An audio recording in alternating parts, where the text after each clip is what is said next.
room, I see a lot of people that I know, a lot of people that I like, surprisingly a lot of people that I'm friends with, that I am Facebook friends with, that I have their numbers in my phone. I couldn't have said that 5 years ago. 5 years ago, if I saw most of you in Walmart, one of us is probably going to turn the other way. Yes. That's just my reality. Now, when my kids, if I see you in Walmart, my kids will be like, "Hey, who is that?" And I was like, "Well, that's just one of my friends. That's just, I don't know why. That's just kind of what comes out. Who was that guy? Oh, he's just a friend." I used to say, "I know him from work." Now I just say that's just one of Mom's friends. But that happened because of treatment court. Before treatment court, we had no good options for drug offenders. It was the same cycle of you get arrested, you post your bond, you get out, you get probation, you violate probation, you go to prison. Wash, rinse, repeat. Same thing, year after year after year, generation after generation, unfortunately. And that wasn't affecting change. Yes, it was punishing offenders, which I'm fine with. Conduct has consequences. I based my entire life on that concept. And I love my job. But an opportunity to do something different came up. And I remember it well because it was a Zoom meeting. So that tells you how long ago it was. It was 2021. And we were talking about what would it take for Lickley County to have a treatment court. And there were probably 6 or 8, maybe more people on the Zoom meeting, and every single person but me had said, "Oh, I'm in, I'll do it, no problem, sounds like a great idea." And I actually remember because John Morris was sitting across from me like, and because nobody could see him because I was on the Zoom meeting. And I'm normally not a person that would succumb to peer pressure, but these people were virtually staring at me, and I just thought I can't be the only one to not say, "Let's give this a try." So I did, and Judge Winfrey was like, "Well, we need to get started." And I said, "Well, we need a plan. We need like some sort of a roadmap here. We need a plan, we need a framework, we need a timeline." And he said, "No, we don't. We don't need any of that. We need to get started. If we're going to be helping people, we need to get started today." So we did. We found our first 3 participants fairly quickly, and I felt like at least we had no idea what we were doing. I like to know what I'm getting into, and his plan worked better than mine ever would have, which was, no, we just need to start. We just need to start helping people, and we'll figure it out along the way. Amen. And I think that's part of the reason that ours is different than other places, because we didn't have a "you're supposed to do it this way" type of plan. We just went to it, we're just going to start helping people, and we're going to figure out how to do that along the way.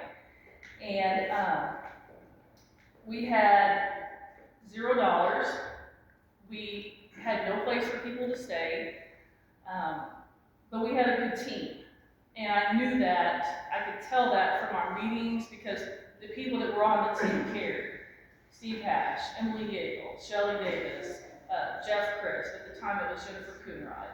Those people truly did care, and I knew they cared because before we have court, we have staffing. And so we sit in a room and we talk about you guys. And we're not back there saying, and I get what Adam said about, what are they trying to catch me on? That's never what we're talking about. And it took me a while to accept that people thought that, because I knew that's not what I was trying to do. But for the last, 15, 20 years of my life, it was us against them. I could see how people thought that. And so it definitely took a while for people to accept that we truly wanted to help people, and that was our main goal. So one of the best things I think about it is when I see people changing their lives.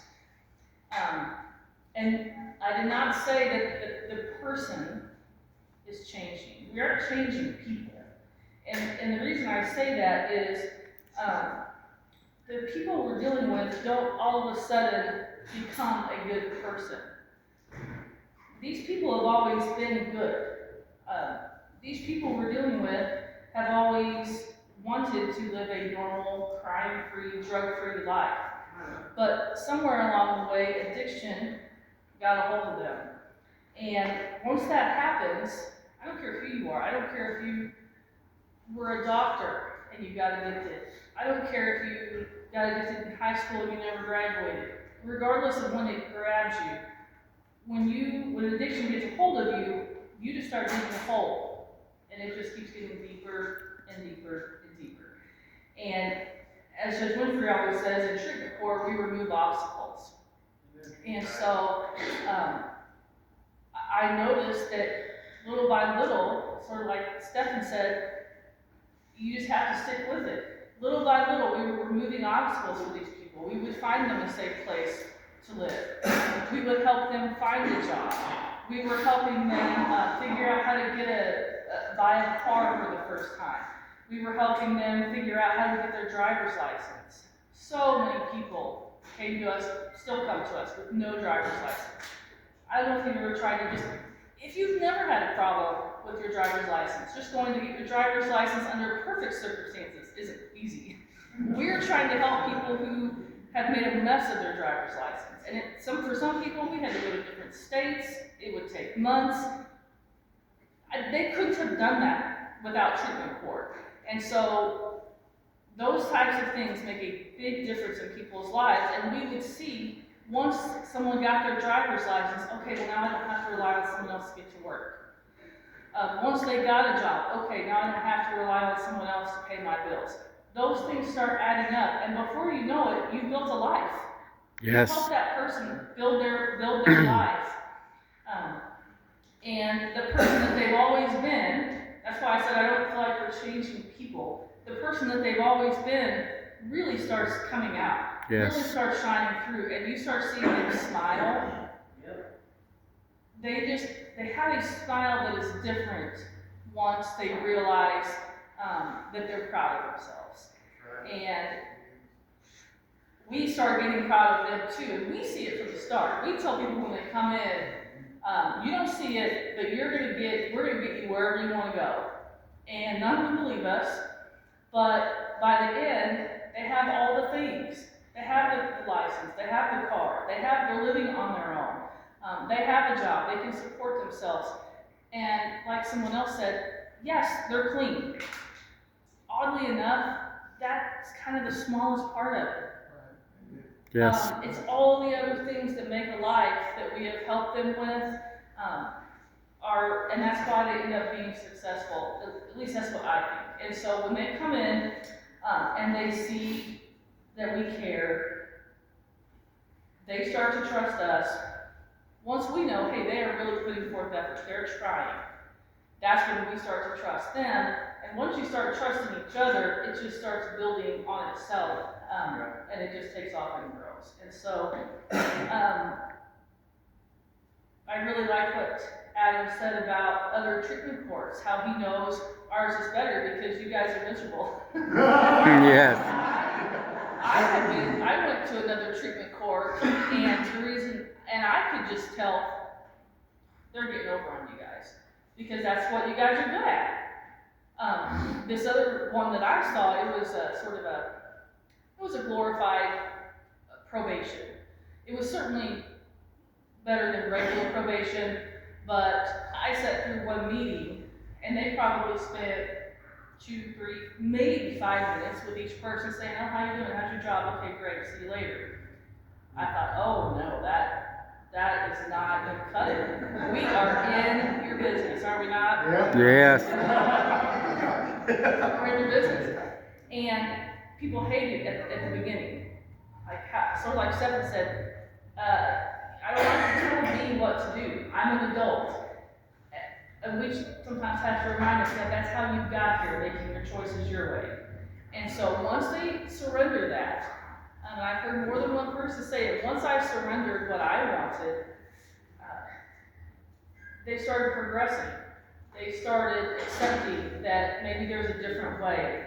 And, you know, we meet every other Friday, and by we, I mean the treatment court team. We meet every other Friday.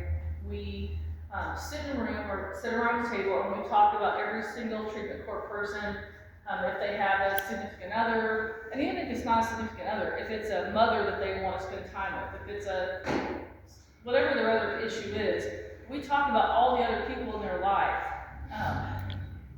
We used to start at 9, we had back it up to 8:30, we were spending so much time talking about everyone. And then, like Adam said, I look forward to court. When 1 o'clock rolls around, I am so happy to see all these people because I only see them now every 2 weeks. And so we meet at 1 and we talk about what's been going right and what's been going wrong. And treatment court's not always, butterflies and rainbows. That is not what treatment court is like.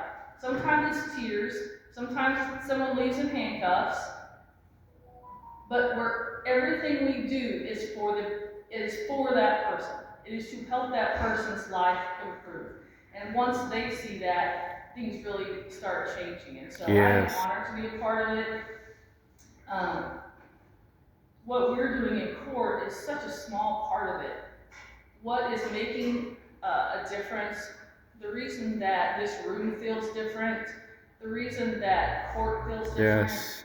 the reason the community feels different is because of each one of you who goes out and does the work every single day. Yes. We're in court on Fridays. We come up with a plan. Now, we do communicate about every single person in treatment court all the time on our phone. We are texting all the time about all kinds of issues, good and bad. But we're not out there every day doing the work, setting the example, encouraging other people. And so I truly think that's why everything is moving in such a positive direction, is because all of you aren't just keeping it to yourself. You understand that it takes a village. It's the community. Yes. And Yes. so I appreciate y'all doing that. I want you to keep up the good work. I am very glad that when I see you guys in public, I consider you a friend. I care about your life. I wonder what you're doing. And when you're finished with treatment court, I'm thrilled that Stephanie's working on an alumni program because I wonder what happened to you. And I am happy to see you, and I love it when people come back. So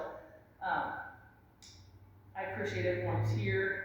I really appreciate Vaughn for putting this on and trying to keep people motivated. Amen. And Amen. treatment court has been certainly the blessing of my professional life thus far.